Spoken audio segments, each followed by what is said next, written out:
नमस्कार दोस्तों, IFL security में आपका स्वागत है। आज हम चर्चा करेंगे वीकली इक्विटी कमोडिटी करेंसी के वीकली आउटलुक पर, जहां पर हम ये जानने की कोशिश करेंगे कि पिछला हफ्ता कैसा रहा और आने वाले हफ्ते में इंपॉर्टेंट टेक्निकल लेवल्स और मार्केट का ट्रेंड कैसा रह सकता है। अगर हम बात करें सबसे पहले इक्विटी मार्केट की, तो हमने देखा इक्विटी मार्केट में गिरावट के साथ ट्रेंड होता हुआ देखा गया। हमने देखा सेंसेक्स करीबन 2.63% की गिरावट के साथ 54,303 के स्तर पर बंद होता हुआ देखा गया।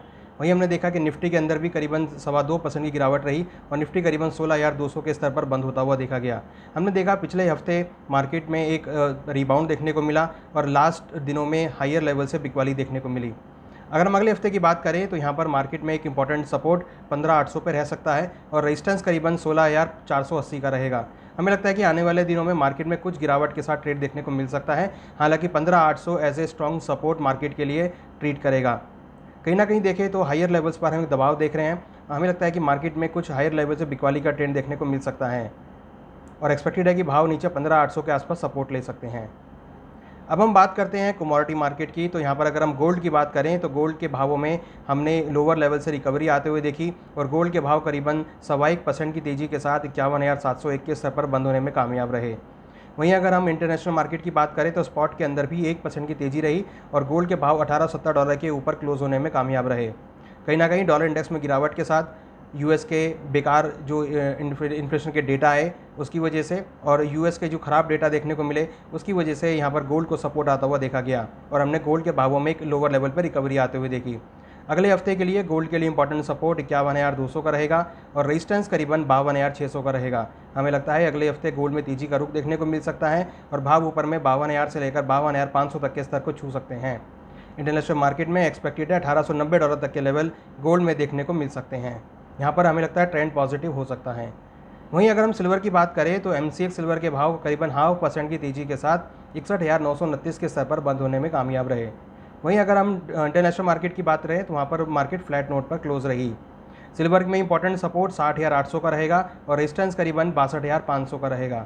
हमें लगता है अगले हफ्ते एक सिल्वर में रिबाउंड देखा जा सकता है और भाव करीबन 62,500 तक के लेवल को छू सकते हैं और इंटरनेशनल मार्केट में 22.20 के स्तर सिल्वर में देखने को मिल सकते हैं। तो यहाँ पर बाय एंड डिप्स की स्ट्रेटेजी यूज़ की जा सकती है। अगर हम बात करें बेस मेटल की, तो हमने बेस मेटल में पिछले हफ्ते गिरावट के साथ ट्रेड होते हुए देखा। कॉपर के भाव करीबन 3% की गिरावट के साथ 776 के स्तर पर बंद होने में कामयाब रहे। हमने देखा यहाँ पर कॉपर के भावों में करीबन 760 का इंपॉर्टेंट सपोर्ट रहेगा और ऊपर में 805 का एक स्ट्रॉन्ग रेजिस्टेंस रहेगा। हमें लगता है कि मार्केट इसी रेंज में ट्रेड हो सकता है। हालांकि लोअर लेवल पर डिमांड भी देखने को मिल सकती है, तो यहाँ पर हमारी खरीदारी लोअर लेवल पर खरीदारी की सलाह रहेगी।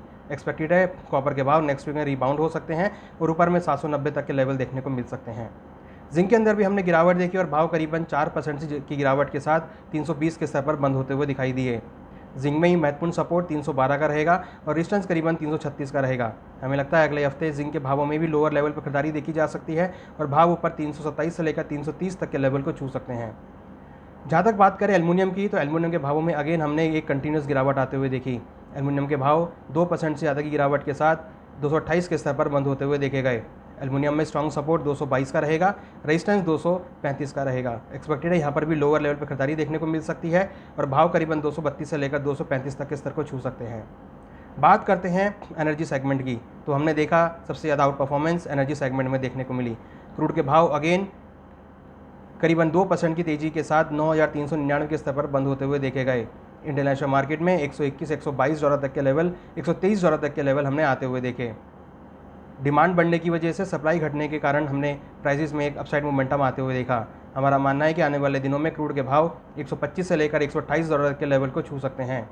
जिस तरीके से यूएस के अंदर डिमांड बढ़ी है, चाइना में डिमांड बढ़ी है और इंडिया के अंदर भी डिमांड फोरकास्ट पॉजिटिव आता हुआ दिखाई दिया है, तो क्रूड के भावों के लिए एक पॉजिटिव संकेत है। हमें लगता है क्रूड के भावों में आने वाले दिनों में अगेन तेजी का माहौल कंटिन्यू रहेगा। एमसीएक्स में क्रूड के भावों के लिए इंपॉर्टेंट सपोर्ट 9,150 का रहेगा, रेजिस्टेंस 9,700 का हो सकता है और क्रूड के भाव एमसीएक्स में खरीदारी के साथ ट्रेड चल सकते हैं। हमें लगता है कि ऊपर में 9,500 से लेकर 9,600 तक के लेवल देखने को मिल सकते हैं। अब बात करते हैं नेचुरल गैस की, तो यहाँ पर भी हमने एक रिकवरी आते हुए देखी। करीबन 4% की तेज़ी के साथ नेचुरल गैस के भाव 693 के स्तर पर बंद होते हुए देखे गए। यहाँ पर हमने लोअर लेवल से रिकवरी आते हुए देखी और हमने देखा यूरोप से सप्लाई घटने की वजह से एक डिमांड जो है यहाँ पर बनती हुई दिखाई दी। शॉर्टेज आने की वजह से भावों में तेज़ी देखने को मिली। एक्सपेक्टेड है अगले हफ्ते भी बाय एंड डिप्स की स्ट्रेटेजी यहाँ पे यूज़ की जा सकती है। नेचुरल गैस में इंपॉर्टेंट सपोर्ट 645 का रहेगा, रेजिस्टेंस 730 का रहेगा। ये एक ब्रॉड रेंज रहेगी। हमें लगता है नेचुरल गैस के भाव अगर नीचे आते हैं तो खरीदारी का ट्रेड बना सकते हैं। अगले हफ्ते 705 से लेकर 710 तक के लेवल देखने को मिल सकते हैं। अब बात करते हैं करेंसी की, तो यहाँ पर हमने देखा USD INR लाइफ टाइम लो के स्तर पर ट्रेड होता हुआ दिखाई दिया और करीबन 0.25% की गिरावट के साथ 77.98 के स्तर पर बंद होते हुए देखे गए। USD INR हमें लगता है आने वाले दिनों में और तेज़ी के साथ ट्रेड हो सकता है और रुपया डेप्रिशिएट हो सकता है। रुपया में स्ट्रॉन्ग सपोर्ट 77.40 का रहेगा, रेजिस्टेंस करीबन 78.40 का रहेगा। एक्सपेक्टेड है अगले हफ्ते रुपये में कुछ और गिरावट देखने को मिल सकती है, USD INR में तेज़ी आ सकती है, यहाँ पे खरीदारी करके चल सकते हैं। ऊपर में टारगेट करीबन 78.30 तक के लेवल देखने को मिल सकते हैं। वहीं अगर हम यूरो INR की बात करें तो यूरो INR के अंदर हमने यहाँ पर एक गिरावट आते हुए देखी, करीबन 1.25% की गिरावट के साथ यूरो INR करीबन 82.65 के स्तर पर बंद होता हुआ देखा गया। यूरो INR में इंपॉर्टेंट सपोर्ट 82 का रहेगा, रेजिस्टेंस 83.20 का रहेगा। हमें लगता है यूरो INR में अगेन गिरावट के साथ ट्रेड हो सकता है और भाव नीचे 82 के स्तर को छू सकते हैं, तो यहाँ पर भी बिकवाली की सलाह ली जा सकती है। बात करते हैं एग्रीकल्चर कमोडिटी की, तो एग्रीकल्चर कमोडिटी में जहां हमने पिछले हफ्ते लोअर लेवल से रिकवरी आते हुए देखी, तो माना जा रहा है कि अगले हफ्ते में भी हम एक रिबाउंड देख सकते हैं। मॉनसून का कुछ डिले होना एग्रीकल्चर कमोडिटी के लिए पॉजिटिव साबित होता हुआ दिखाई दे रहा है। बात करते हैं ग्वार सीड की, तो ग्वार सीड के भाव हमने अगले हफ्ते लोअर लेवल से रिकवर होते हुए पॉजिटिव नोट में क्लोज हुए। ग्वार के भाव करीबन 0.71% की तेजी के साथ 5781 के स्तर पर बंद होने में कामयाब रहे। ग्वार में इंपॉर्टेंट सपोर्ट 5680 का रहेगा, रेजिस्टेंस 5900 का हो सकता है। एक्सपेक्टेड है यहाँ पर खरीदारी का ट्रेड लेके चल सकते हैं, भाव ऊपर करीबन 5850 के स्तर को छू सकते हैं। अब हम बात करते हैं कॉटन सीड ऑयल केक की, जहाँ पर हमने यहाँ पर भी एक रिकवरी आते हुए देखी। काफ़ी दिनों की गिरावट के बाद यहाँ पर एक वीकली पॉजिटिव क्लोजिंग देखने को मिली और कॉटन सीड ऑयल केक के भाव करीबन 1% से ज़्यादा की तेज़ी के साथ 2853 के स्तर पर बंद होने में कामयाब रहे। यहाँ पर लोअर लेवल पर डिमांड बढ़ने की वजह से कॉटन सीड ऑयल केक में हमने एक उछाल आते हुए देखा। एक्सपेक्टेड है अगले हफ्ते भी यहाँ पर उछाल का माहौल देखने को मिल सकता है और ऊपर में भाव 2950 के स्तर को छू सकते हैं। यहाँ पर इंपॉर्टेंट सपोर्ट 2740 का रहेगा। बात करते हैं जीरा की, तो यहाँ पर हमने मसालों के अंदर भी एक लोअर लेवल पर रिकवरी आते हुए देखी। जैसे जैसे आगे डिमांड बढ़ती हुई दिख रही है, भावों में यहाँ पे तेज़ी देखने को मिल रही है और मानसून का डिले ये काफ़ी अच्छा सपोर्ट प्रोवाइड कर रहा है। हमें लगता है जीरे में आने वाले दिनों में और बाकी मसालों में तेज़ी का रुख रह सकता है। जीरा में इंपॉर्टेंट सपोर्ट 20,500 का रहेगा, रेजिस्टेंस 21,800 का रहेगा। हमें लगता है जीरा के अंदर खरीदारी का ट्रेड ले सकते हैं, यहाँ पर भाव 21,800 तक के लेवल देखने को मिल सकते हैं। तो ये था हमारा इक्विटी कमोडिटी करेंसी का वीकली आउटलुक। आशा करते हैं आपको ये पसंद आएगा, इसके अकॉर्डिंग आप अपने पोर्टफोलियो में आपको बनाने में हेल्पफुल मिलेगी। आज ही आप हमारा IIFL का टेलीग्राम चैनल, यूट्यूब चैनल और ट्विटर चैनल को सब्सक्राइब करें, जहां पर आपको ऐसी इंटरेस्टिंग वीडियोस देखने को मिलेंगी जो कि आपको पोर्टफोलियो बनाने में, ट्रेडिंग करने में काफ़ी हेल्पफुल साबित होंगी। इसी के साथ बने रहिए IIFL के साथ। धन्यवाद।